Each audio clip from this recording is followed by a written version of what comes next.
Bismillahirrahmanirrahim. Ya Qawiyyu ya Matin, ikfi syarra zalimin. Ada masalahnya. Muhammad sallallahu alaihi wasallam, manusia paling mulia, tidak ada dosanya, tidak pernah merugikan orang, doanya pasti dikabulkan Allah, namanya selalu digandengkan dengan namanya Allah. Apa tidak ada masalahnya? Masalah demi masalah beliau hadapi. Masih 6 bulan dalam kandungan, wafat bapaknya. Coba, baru 2 tahun 4 hari sama ibunya, meninggal lagi ibunya. Diambil oleh kakeknya Abdul Muttalib, 2 tahun sama kakeknya, meninggal lagi kakeknya. Coba bayangkan, masalah demi masalah. Di Makkah beliau diusir ke Madinah. Sampai di Madinah masalah lagi. Pernah 3 hari 3 malam tidak makan sampai cucu beliau Hasan Hussein lapar. Nabi bos, lapar juga dalam hidupnya. Apalagi kita, dan tukang tipu. Istrinya dia tipu. Alasan rapat, ternyata pergi merapat. Semua punya masalah. Bu, dulu naik kebun, panen. Apa masalahnya? Mau beli mobil. Sudah beli mobil, selesai masalahnya, muncul masalah baru. Bayar cicilannya. Sudah lunas mobilnya, selesai masalahnya, muncul masalah baru. Mau lagi diganti mobilnya. Ayo, berarti tidak ada manusia yang tidak ada masalahnya. Nah, alhamdulillah Allah tidak mengatakan Das'at, Pak Camat, Pak Desa, ibu-ibu janda, bapak-bapak duda, anak pelajar, kalau ada masalahmu, Allah tidak mengatakan you jadi dokter dulu. Pak Camat, kalau ada masalahmu, kau jadi sekda dulu. Ibu-ibu ada masalahmu, kau jadi kaya dulu. Bapak-bapak ada masalahmu, kau jadi anggota DPR dulu baru selesai. Tidak. Allah cuma minta 2. Ista'inu bis-sabri was-salat. Sabar, perbaiki sholatmu, saya yang selesaikan masalahmu. Itu janji Allah, bukan janji caleg. Oh, kalau caleg semua dia kasihnya kita. Andai boleh kita dijanji surga pun dia janji. Pilih saya, jangan masalah. Pilih saya, ada masalahmu, telepon saya, nih kartu nama saya. Aktif 24 jam, telepon saja saya. Begitu terpilih, diganti nomor HP. Ada caleg begitu di sini? Ada? Salah sendiri, kenapa kau pilih dong? Makanya jangan kau lagi pilih, tukang tipu. Nah, ibu bapak saudara-saudara sekalian, ada masalah. Pertama, jalan keluarnya sabar. Berapa banyak orang bermasalah hidupnya karena tidak sabar. Jalan raya tidak sabar, ngebut, tabrak, mati. Gara-gara apa? Tidak sabar.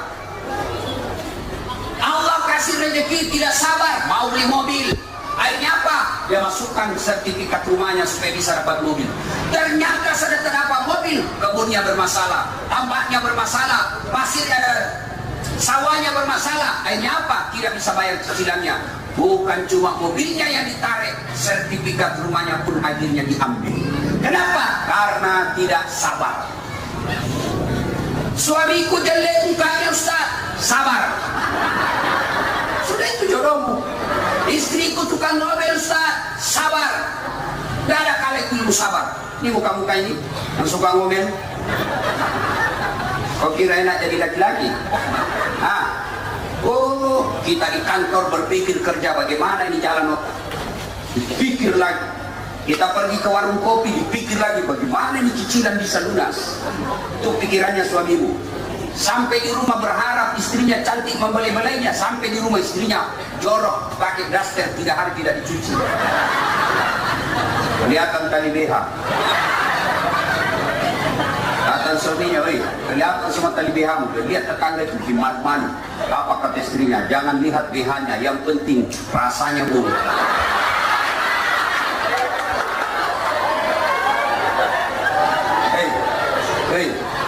Hei, kau kira enak jadi laki-laki? Jangan menghina suamimu.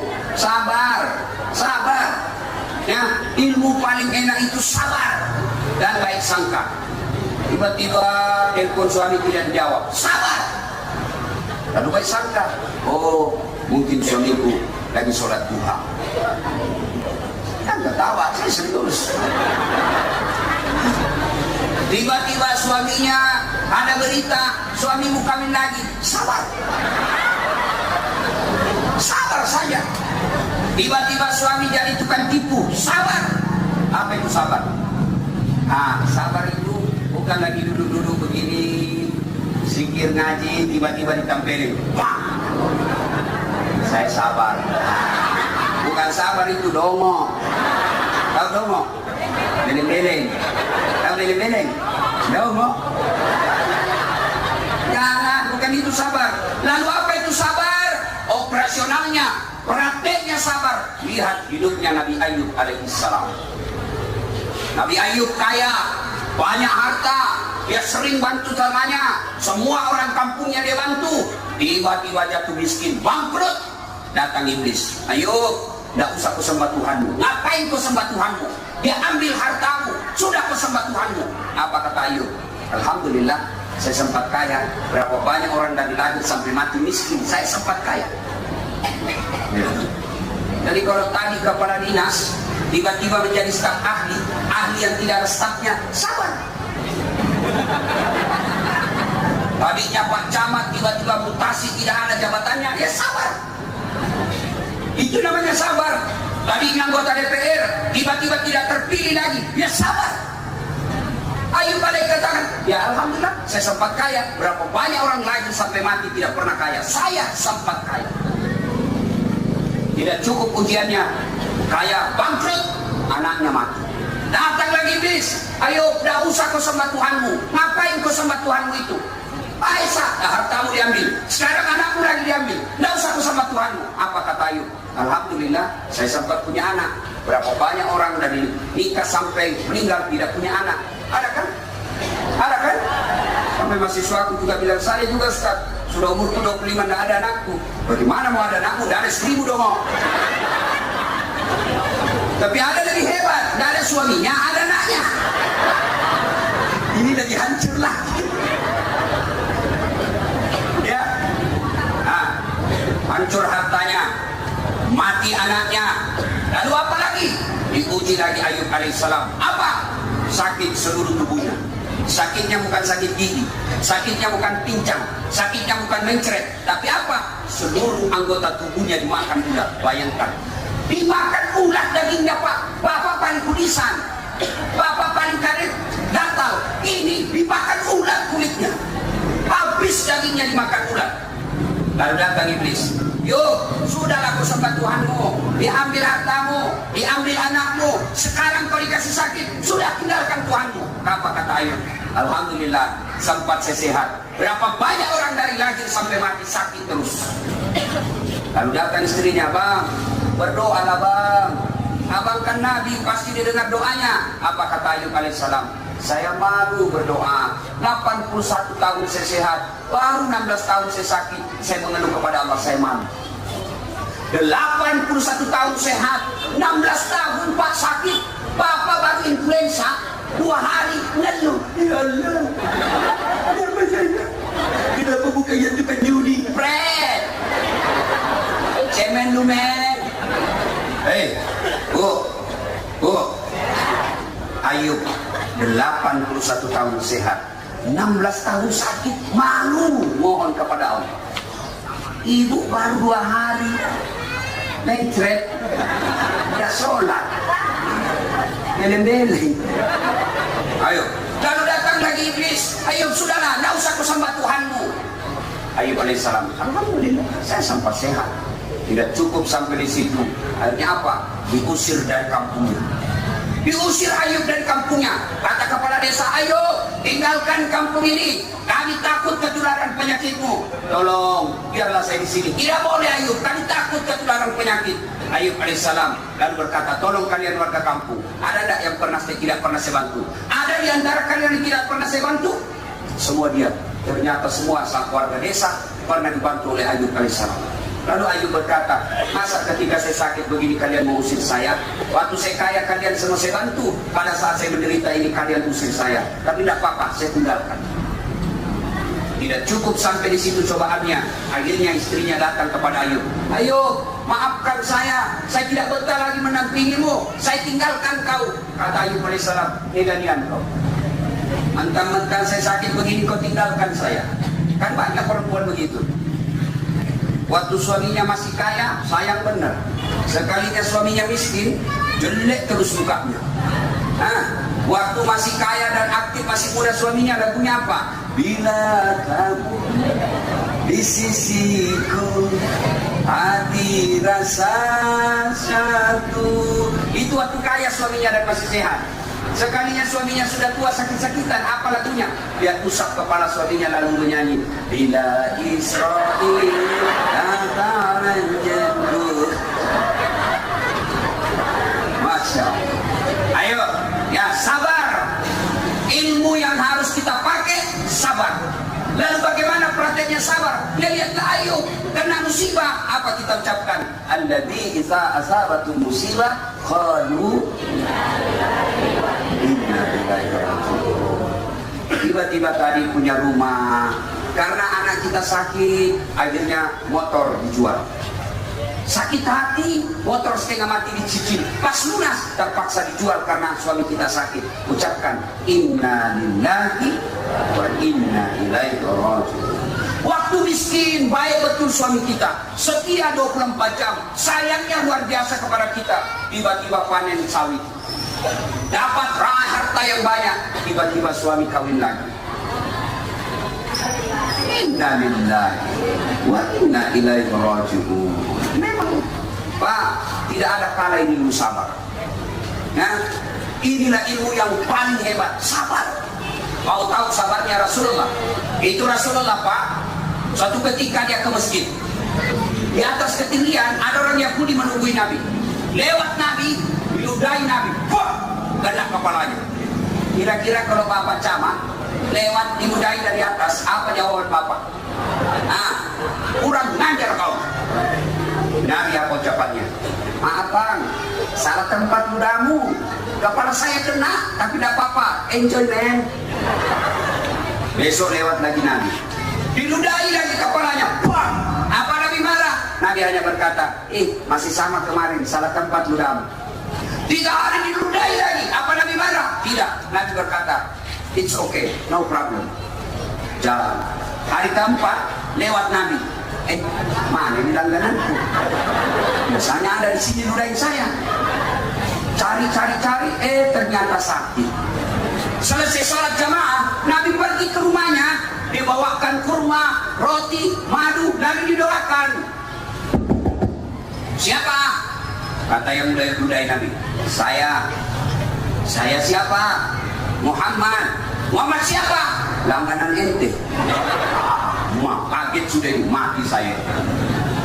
Buka, lalu Nabi berkata, gini, saya tadi lewat di tempat biasa, rindu juga sama ludamu. Lama tidak ketemu. Oh ternyata kau sakit. Nih ada saya bawakan kurma, roti, silakan dinikmati. Saya doakan mudah-mudahan cepat sembuh. Masya Allah. Akhirnya ini orang masuk Islam gara-gara sifat sabarnya Nabi. Cobalah dia makan. Kadang-kadang saya heran, masalah dalam rumah tangga akhirnya berakhir dengan perceraian gara-gara apa? Tidak sabar. Ya? Suami, kalau istrimu ngomel, ilmunya sabar. Sabar. Tidak usah kau jelaskan. Biar kau jelaskan, tidak masuk di akalnya.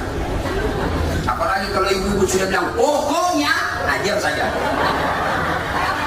Dijelaskan 1, muncul pertanyaan 2. Dijelaskan yang 2, muncul pertanyaan 3. Selesai semuanya, dia ulang lagi. Itu 10 tahun yang lalu. Nah inilah ibu-ibu. Sudah selesai semua, dia ulang lagi yang 10 tahun yang lalu. Ini. Ibu, tapi jangan terlalu sering ngomel. Kita ini laki-laki tidak tahan kalau kau selalu ngomel. Baik kalau cantik. Rasanya kita mau kasih coklat tikus. Ya, dan ngomel ya. Ada ibu di Makassar curhat sama saya. Ustaz, bagaimana ini istriku supaya berhenti ngomel? Dia bilang, Ustaz, kenapa itu suamiku tidak betah di rumah? Sedikit-sedikit keluar, sedikit-sedikit keluar. Saya takut dia tersinggung. Ceritakanlah. Ada orang suami istri, istrinya suka ngomel. Ngomel aja, ada duit, tidak ada duit, ngomel aja kerjanya. Suatu ketika suaminya ingin menghentikan ngomel, dia bawalah ke toko perhiasan. Dibelikanlah perhiasan. Selesai perhiasan, senang betul ini istrinya. Suaminya berpikir, di mana saya bawa ini supaya berhenti ngomel? Dia ingat di kampungnya ada sumur tua, musuhnya ini umur 400 tahun. Dia bawalah, kata suaminya, Pak, Nek, sayang, kau lihat itu sumur, ada enggak airnya? Kata istri, kan senang sekali ada airnya. Tidak ada, Bang. Kau lihatlah. Tidak ada, Bang. Ada sih, tapi dangkal, pantai di lutut. Kata suaminya, berarti aman. Coba lihat lagi. Begitu istrinya dekat dengan bibir sumur, didorong istrinya masuk. Pak, jatuh. Ngomel aja kau di situ. Sepuasnya kau ngomel, aku dengar juga. Suaminya duduk berdirilah dia begini. 1 jam kemudian, tiba-tiba dari dalam sumur ada makhluk hitam tinggi besar keluar. Kata suaminya, siapa kamu? Dan saya jin penunggu sumur ini. Saya sudah 400 tahun di dalam sumur ini. Ada perempuan ngomel aja kerjanya di dalam. Tidak tahan saya, lebih saya lari. Jin aja 400 sudah tahan kalau kau ngomel terus. Bagaimana suamimu yang sudah pensiun? Yang suka ngomel. Ada masalah rumah tangga, sabar. Ilmunya sabar. Istri sabar. Bapak-bapak istrimu ngomel sabar. Suamimu tukang tipu sabar. Kalau tidak sabar, jangan cerita ke orang lain. Jangan kau tindak pidana. Dipamankan suamimu jahat, kau siram air panas. Suamimu masuk rumah sakit, kau masuk penjara. Kalau sudah tidak senang, rumusnya sabar. Tidak bisa sabar, ayo lakukan. Bisa baik-baik. Ya, Ibu, sabar. Bapak-bapak juga, kalau istrimu suka ngomel, sabar. Karena tidak gampang itu jadi istri. Gaji 3 juta, anak 2, cicilan motor 2. 3 juta, mana bisa cukup itu? Itulah hebatnya perempuan. Maka bapak sabar saja. Ya kira kita sabar, pakai ilmunya Umar bin Khattab. Umar bin Khattab itu, Bu, tidak ada kalah berkelahi. Begitu hebatnya itu Umar bin Khattab, berpapasan dengan iblis yang lari. Begitu hebatnya itu Umar. Tapi suatu ketika ada sahabat yang ingin melaporkan istrinya, karena Umar waktu itu presiden. Kenapa? Istrinya sahabat suka ngomel. Dia mau laporlah ke Umar, mudah-mudahan Umar panggil istrinya untuk dimarahi. Ternyata dekat dengan rumahnya Umar, dilihatnya Umar juga dimarahi sama istrinya. Yang dia bilang, Umar aja dimarahi. Besok ketemu sama Umar, ya Amirul Mukminin, saya lihat Anda kemarin ngomelin istri diam-diam aja. Dengar jawaban Umar, Pak, dengar jawaban Umar. Begitulah cara saya berterima kasih kepada istriku yang telah hamil, melahirkan dan membesarkan anak. Coba bayangkan, untung bukan kita yang hamil, Pak. Ibu-ibu, masih ingat waktu hamil? Enak enggak? Ibu-ibu pernah enggak selama hamil tengkurap? Usia 9 bulan tengkurap.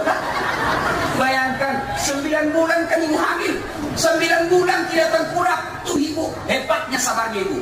Bapak-bapak jangankan 9 bulan, 1 bulan bapak tidak tengkurap, pusing. Yang ketawa anak muda, ini urusan orang tua. Coba bayangkan. Ibu-ibu, sudah itu. Apalagi, bayangkan bagaimana susahnya melahirkan. Masih ingat waktu melahirkan ibu? Ada enggak ibu-ibu melahirkan senyum? Mentang-mentang istri camat keluar nak. Menderita juga. Karena bapak-bapak paling menderita kalau ngidam. Ya kan? Paling menderita, tiba-tiba malam minta es krim. Masih baik itu Pak. Kasar ada. Tengah malam dia telepon saya, Ustaz, apa doanya supaya berhenti istri ngidam? Saya bilang, ngidam apa istrimu Pak? Dia bilang, nanti dia bisa tidur kalau dilihat saya di atas lemari.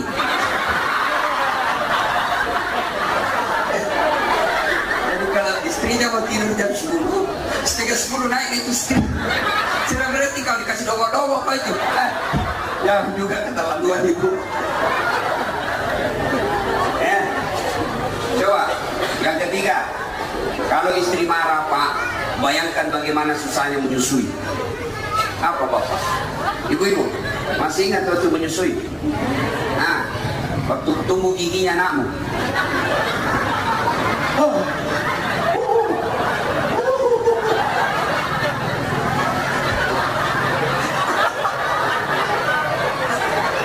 Paling sering mengalami. Apa ketika dia gigit kau tempelin anakmu? Kau gigit saya pengajar? Tidak. Siang anaknya, malam. Makanya Pak, kalau istrimu ngomel, sabar. Susah loh jadi perempuan. Hamil 9 bulan, melahirkan hidup atau mati, besar lagi anaknya. Coba lihat anak itu ibu-ibu. Lo makan, sudah mau masuk di mulutnya, dikasih dagangan. Mama. Coba bapak-bapak, saya sering lihat itu, bedanya itu perempuan dengan laki-laki.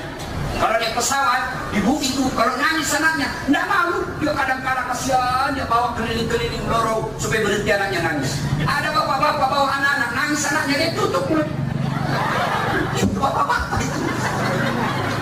Makanya kalau istrimu ngomel, bayangkanlah susahnya jadi perempuan. Saya disuruh sana sini, Ustaz. Bayangkan susahnya jadi perempuan. Saya pernah suatu ketika pulang ceramah takziah malam-malam. Tiba-tiba istri saya WhatsApp. Pak Ustaz, mohon maaf, habis pembalut. Matilah saya. Kena saya ceramah saya.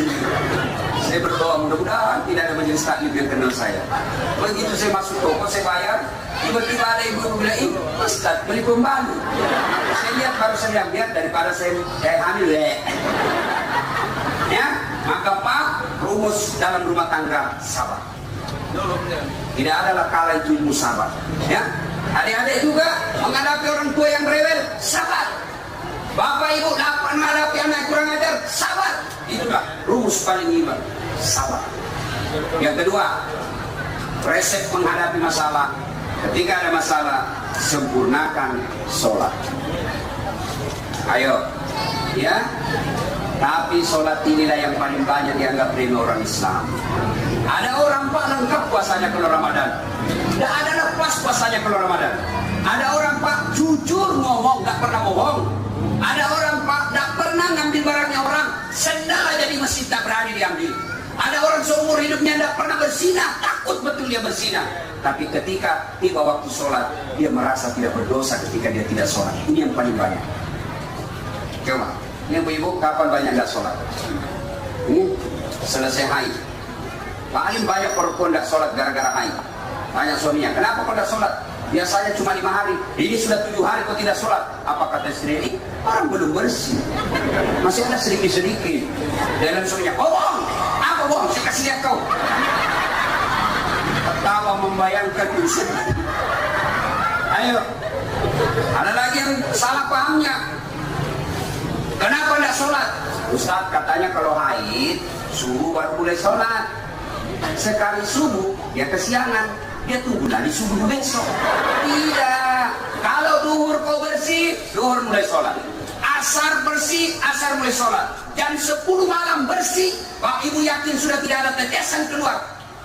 Maka sholat isya sudah wajib ibu lakukan. Apalagi perempuan banyak ada sholat selesai melahirkan nifas. Banyak yang berkata nifas itu 40 hari. Tidak. Nifas itu tidak ada ketentuan 40, 30 atau 50 hari. Nifas itu kapan ibu bersih wajib meskipun hanya 20 hari. Tapi kalau 60 hari belum bersih, ibu tidak usah wajib sholat. Ya? Kapan lagi perempuan banyak tidak sholat? Ada pengantin. Mukanya dikira tembok. Coklat, biru, abu-abu, lem. Dikira mukanya tembok. Hei, Bu, biar kau dandan bagaimana mukamu, tetangga juga sudah tahu aja itu. Kalau kau dandan lalu berubah mukamu menjadi prodias stabilah, ini tetap aja itu. Karena ada ibu-ibu itu putih betul mukanya gara-gara bedak, buka lehernya hitam. Sudahlah, jangan begitu, ya. Boleh dandan, tapi jangan gara-gara dandan ibu tidak sholat. Kapan lagi ibu-ibu banyak tidak sholat? Gara-gara jilbab sakaratil maut. 3 lapis, coklat, biru, abu-abu. Ada miring-miring lagi di sini. Dikasih ada kering-kering. Ada kayak pohon-pohon di belakang. Di waktu sholat, nggak sholat gara-gara jilbab. Ayo, saya habis duitnya pergi tahun lalu umroh 50 juta habis duitnya, pulang umroh nggak sholat, bego itu aslinya. Ayo, ibu-ibu, pak, adik-adik, kalian mau sukses? Nggak usah cari muka sama wali kota, nggak usah cari muka sama anggota DPR, cari muka kepada Allah. Gimana caranya? Sholat. Ya Allah, sempurnakan hidupku. Ya Allah, muliakan pekerjaanku. Ya Allah, tambahkan rezekiku. Allah dengar itu masalahmu. Allah dengar itu doamu. Maka Allah jawab itu doamu dengan jawaban apa? Hayya 'alal falah. Sini ikuti. Tahu enggak artinya itu hayya 'alal falah? Hayya 'alal falah artinya mari menuju kemenangan. Mari saya kasih kau kejayaan. Tapi apa jawaban kita? Tunggu. Pantas 30 tahun merantau ke Deli Serdang tidak bisa beli rumah. Kenapa? Yang punya rumah kalian jauh. Ibu-ibu, bapak-bapak, ada asam urat di sini, ada prostat, minta tolong bukan ke dokter. Allah dulu, Allah lagi, selanjutnya Allah, baru dokter. Sayang kita sakit langsung ke dokter. Memangnya dokter yang sembuhkan manusia? Bukan dokter yang sembuhkan Bapak, tapi Allah yang maha menyembuhkan, bukan dokter. Kalau dokter yang sembuhkan manusia, mestinya tidak ada dokter yang sakit. Tapi berapa banyak dokter yang harus ke dokter juga, karena dia juga tidak bisa sembuhkan penyakitnya. Dan mohon maaf, sampai detik ini saya belum pernah ketemu dokter yang hebat. Kenapa? Begitu saya ke dokter, dokter juga, saya juga yang kasih tahu penyakit. Coba kalau kita ke dokter, saya ke dokter, Assalamualaikum dok. Waalaikumsalam. Kenapa Ustaz? Mencret saya ini dok. Kenapa bisa? Dalam hatiku, ya urusanmu, kenapa dokter? Coba. Tanya berapa umur, berapa berat badan, sudah berapa hari, kasih obat. Kembali lagi 3 hari akan datangnya. Bukan apa-apanya, disuruh kembali 3 hari. Dokter mau tahu ini cocok nggak ini obat. Kalau tidak, ganti lagi. Eksperimen, percobaan. Allah tanpa ibu beritahu, Allah tahu apa yang ibu mau. Bapak apa yang keluhkan, Allah tahu. Tanpa Bapak beritahukan, maka datanglah minta kepada Allah. Adik-adik, mau sukses sekolahmu, perbaiki sholat. Para pegawai, kalian mau naik pangkat, tidak usah cari muka sama bupati. Setengah mati kalian cari muka. Bupati senang sama kamu, istrinya bupati tidak senang, dan jalan urusanmu. Minta kepada Allah. Ibu-ibu ada masalah, ngadu kepada Allah.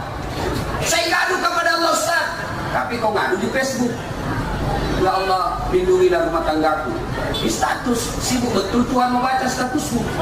Maka ngadulah dalam sholatmu. Sholat. Saya sudah sholat Ustaz. Kenapa hidupku makin susah? Betul ibu sholat, betul bapak sholat, tapi sholatnya main-main, tidak ikhlas. Hayya 'alas shalah. Ini pasar lagi. Barusan duhur. Tidak ikhlas. Saya sholat Ustaz, betul kau sholat, tidak ikhlas. Mana buktinya? Itu juga bajumu ke pasar, itu juga bajumu ke kebun, itu juga bajumu main futsal, itu juga bajumu mencuci, itu lagi kau pakai sholat. Tidak ikhlas. Mestinya orang kalau ikhlas, begitu mau menghadap kepada Allah, baju yang khusus dia pakai untuk menghadap kepada Allah, bukan surah Al-Jum'ah. Saya sholat Ustaz, betul kau sholat, tapi tidak semangat. Rasanya tidak ketemu Allah. Allah.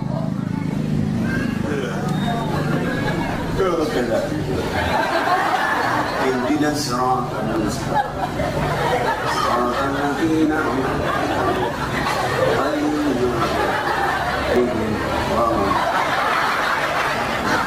Bapak ketawa karena membayangkan diri sendiri. Nah, iya toh? Nah, Allah, makanya Tuhan.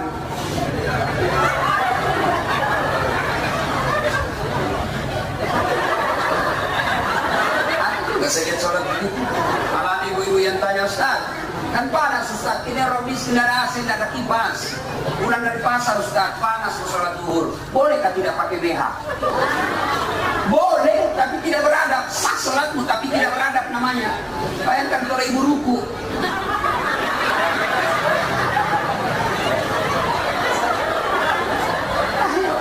Ada juga yang tanya bapak-bapak, Ustaz, bolehkah tidak pakai celana dalam lagi-lagi sholat?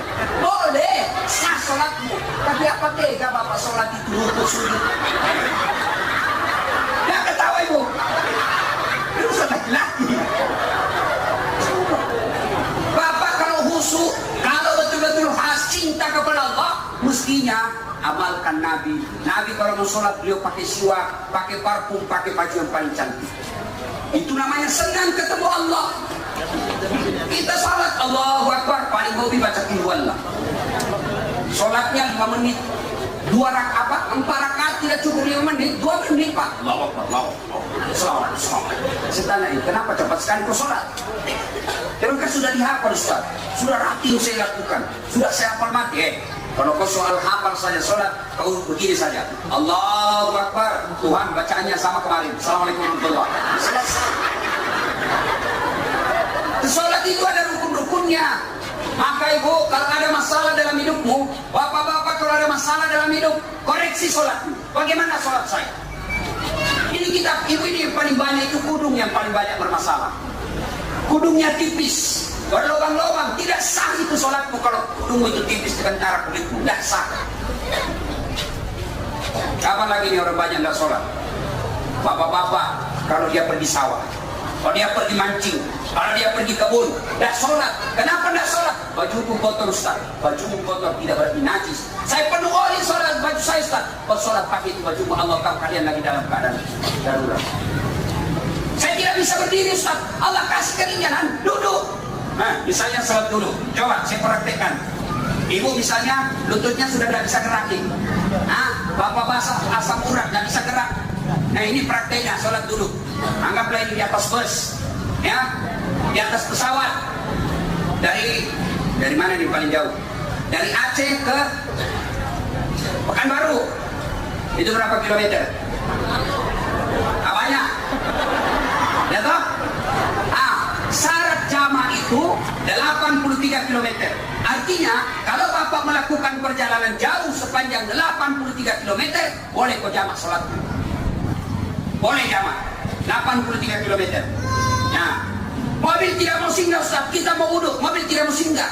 Tidak mungkin tidak singgah kalau bapak ibu katakan, Pak sopir, saya mau sholat, pasti dikasih singgah. Kecuali kalau cuma bilang, Pak sopir, saya mau buang air besar, biasa disuruh tahan kita. Tahan aja, sedikit lagi. Saya waktu kuliah ibu pulang kampung. Oh, ada kawan saya, Pak sopir, saya sakit perut, mau sekali saya buang air besar. Kata sopir, bohong, perasaanmu aja itu. Enggak, serius. Perasaanmu aja itu. Oh, enggak tahan yang anak muda. Mencret. Langsung satu mobil. Balik ini sopir, kau buang air besar ya? Perasaanmu aja itu.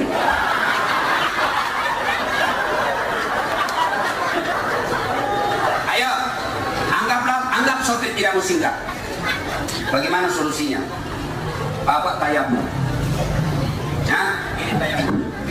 Coba lihat. Kalau bapak tayamum, semua benda yang ada di tangan keluarkan. Cincin, gelang, jam, buka, lepas. Kenapa? Karena kalau tidak dilepas, tidak kena sentuhan, usapan. Maka buka semua, lalu linting tangan. Ini, sampai di atas sini. Ini, lengan di atas siku. Sudah itu, letakkan telapak tangan di dinding mobil atau dinding pesawat. Letakkan, anggaplah ini dinding pesawat. Ini ibu. Sudah itu, usap wajah. Satu kali sudah sah. 3 kali lebih bagus. Bagaimana kalau di hutan Ustaz? Pakai pasir. Letakkan telapak tangan di pasir. Sudah itu, bertepuk. Supaya apa? Supaya tidak ada pasir di tangan. Karena kalau bapak tidak bertepuk, ada pasir, bapak usap wajah, masuk di mata. Nggak jadi kau salat. Ya, nah sudah usap ini 1 kali sampai 3 kali baik. Letakkan lagi telapak tangan di dinding. Lihat Pak, lihat prakteknya. Tangan kiri di bawah, tangan kanan di atas. Nah, seperti ini. Nah, untuk usap, turun ke bawah sampai siku, lipat sikunya begini. Lalu naik ke atas.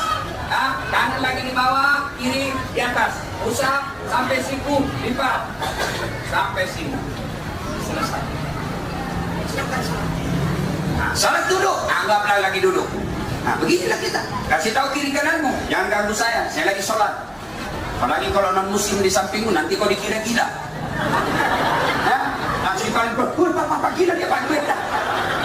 Kau kasih tahu dulu, saya sholatnya jangan ganggu saya. Gimana sholatnya? Bagi dulu. Allahu Akbar.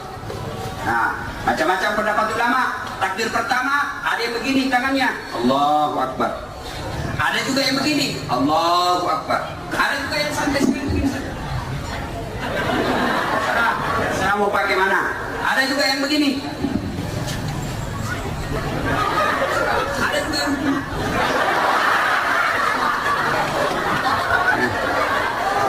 Sudah ya? Allahu Akbar. Letakkan telapak tangan berbeda-beda. Ada begini, ada di atas dada, ada di bawah perut, di bawah pusat. Ada juga begini, terserah. Mau begini silakan, mau begini silakan, mau di bawah pusat silakan, mau lurus saja silakan, terserah. Jangan salahkan yang orang. Kalau kau begini ya begini, jangan salahkan dia begini. Kalau begitu mana yang salah? Kalau kau pakai semua. Allahu Akbar. Salah itu. Ya. Apa lagi? Sudah. Allahu Akbar. Bacaan Fatihah, baca doa iftitah, Allahu Akbar kabira dan seterusnya. Bacaan Fatihah, baca surah pendek. Sudah itu ruku. Allahu Akbar. Kepala saja goyang kalau ruku. Kalau ibu sholat di atas mobil atau pesawat. Allah. Sami Allah gimana? Kalau sujud bukan cuma kepala goyang, badan ikut ditundukkan. Allahu Akbar. Allahu Akbar. Naik, selesai satu rakaat. Selesai, bil alamina innaka hamidum majid. Assalamualaikum warahmatullah. Assalamualaikum warahmatullah. 2 rakaat saja. Duhur 2, asar 2. Namanya jamak qasar. Jamak qasar. Jamak artinya gabung, qasar artinya ringkas. Duhur 2, asar 2. Sudah. Assalamualaikum warahmatullah. Assalamualaikum warahmatullah. Naik lagi, ambil lagi 2 rakaat. Selesai duhur sama asar. Coba. Gampang toh? Ya. Sampai di rumah ternyata masih ada waktu asar, boleh bapak sholat lagi asar. Yang tadinya sholat di pesawat dianggap sunnah. Tapi kalau tidak mau juga sholat lagi, boleh, karena sudah tadi sholat asarnya dengan dulu. Mana dulu nih kerja Ustaz? Kalau misalnya asar kita sampai di rumah, yang tadinya tidak sholat sama sekali, namanya jamak takhir. Duhur 4 rakaat, asar 4 rakaat. Kalau sudah sampai di rumah, kecuali belum sampai di rumah, duhur boleh dijamak dan diqasar. Jelas? Jelas? Ustaz, saya di tengah laut Ustaz, nelayan, tiba-tiba masuk sholat, tidak tahu kiblatnya Ustaz. Kau lihat di mana matahari tenggelam?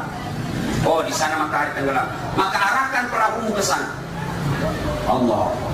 Lagi sholat goyang perahu kena ombak. Anda usah kok goyang-goyang. Tidak penting. Allah. Sudah ya? Ustaz, saya sakit Ustaz. Sholatlah dalam keadaan sakit. Sariawan Ustaz, sakit gigi. Sholat sariawan.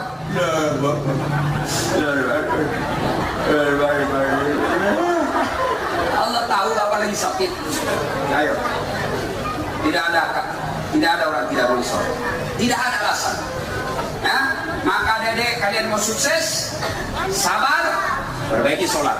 Dan yang ketiga khusus adik-adik saya, birrul walidain, berbuat baiklah kepada kedua orang tua. Biar sholatmu baik, biar kau punya ilmu hebat, tapi kau durhaka sama orang tuamu, tidak bakal kau dapat kesuksesan. Ridha Allah fi ridal walidain, sukillah fi sukil walidain. Ridanya Allah tergantung ridanya kedua orang tua, murkanya Allah tergantung murkanya kedua orang tua. Dan terakhir sekali, ini saya lihat ada celengan diedarkan. Ya, Bu, uang di rumah, tabungan, belum tentu ibu punya. Rumah mewah, belum tentu ibu punya. Lalu mana yang kita miliki? Kata Nabi hanya 3 hartamu. Sawit belum tentu, tambak belum tentu, mobil belum tentu. Yang hanya kita miliki kata Nabi hanya 3. Yang hancur kita makan, yang habis kita pakai, dan yang ketiga yang telah kita sedekahkan. Ibu-ibu rumah, belum tentu ibu punya. Tiba-tiba kena serangan jantung, mati mendadak, siapa miliki rumah? Istri kedua. Maka sedekah. Itu ada celengan yang diarkan, sedekah. Sedekah itulah yang akan tolak bala dan akan membuat umur kita jadi panjang. Ibu bapak saudara-saudara sekalian, inilah tausiah kita pada taklim kita kali ini. Mudah-mudahan ada manfaat. Kita ulang kembali oleh-oleh kita hari ini. 1, tingkatkan kesabaran. 2, jangan pernah tinggalkan sholat dalam keadaan apapun. Yang ketiga, muliakan ibu bapakmu. Dan yang keempat, jika ada rezekimu berlebih, bersedekahlah. Jangan tunggu kau kaya baru bersedekah, tapi bersedekahlah agar engkau bisa menjadi kaya. Demikian, lebih dan kurangnya mohon dimaafkan. Kalaupun masih ada yang ingin mendengar ceramah saya, gampang, silakan nonton Tabligh Akbar Damai Indonesia TV One. TV One Tabligh Akbar Damai Indonesia setiap hari Sabtu atau Ahad pukul 14.30. Cuma lama, biasa seminggu baru muncul. Nah, ada yang setiap saat boleh menonton, setiap saat, bahkan tengah malam pun boleh. Gimana caranya? Ambil handphone, buka aplikasi YouTube, tulis nama saya di pencarian, Dasat Latif. Keluarlah ceramah saya ratusan itu. Sudah itu, jangan lupa kasih tanda begini, like, ya, gini Bu ya. Sudah pencet itu yang ada warna biru belah, kasih begini. Jangan gini kan Ibu ya, Dedek, jangan ku kasih begini. Kalau kau kasih gini, dicari kau malaikat pencabut nyawa. Masa ceramah kau kasih begini, tidak enak betul. Cuma cepat habis kuotanya Pak, 1 jam habis kuota. Maka saya sediakan yang tidak menguras kuota, namanya Chelsea, ceramah singkat. Bagaimana caranya Ustaz? Follow saya, 1 menit saja, 1 menit sudah ada agama, pesan agama. Gimana caranya Ustaz? Ayo adik-adik remaja, follow saya di Instagram, Dasat Latif